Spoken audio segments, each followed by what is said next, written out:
సుందరకాండ హనుమత్ నవరత్న మంత్రమాల. తతో రావణనీతాయ సీతాయా శత్రుకర్షణః యేష పదమన్వేష్టిం చారణాచరితే పదిః యస్య త్వేతాని చత్వారి వానరేంద్ర యథా తవ ధృతిర్దృష్టిర్మతిర్దాక్ష్యం స్వకర్మసు న సీదతి.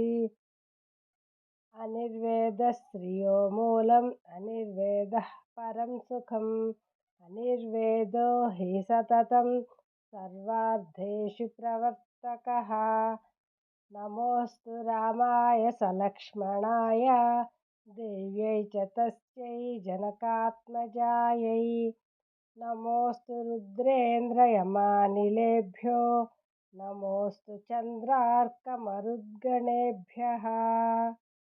ప్రియాన్న సంభవేద్దుఃఖం అప్రియాదధికం భయం తాభ్యాం హి యే వియుజ్యంతే నమస్తేషాం మహాత్మనాం.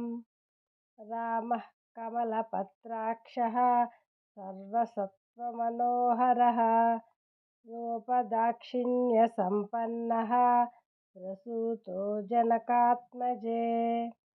జయత్యతిబలో రామో లక్ష్మణశ్చ మహాబలః దాసోऽహం కోసలేంద్రస్య రామస్యాక్లిష్టకర్మణః.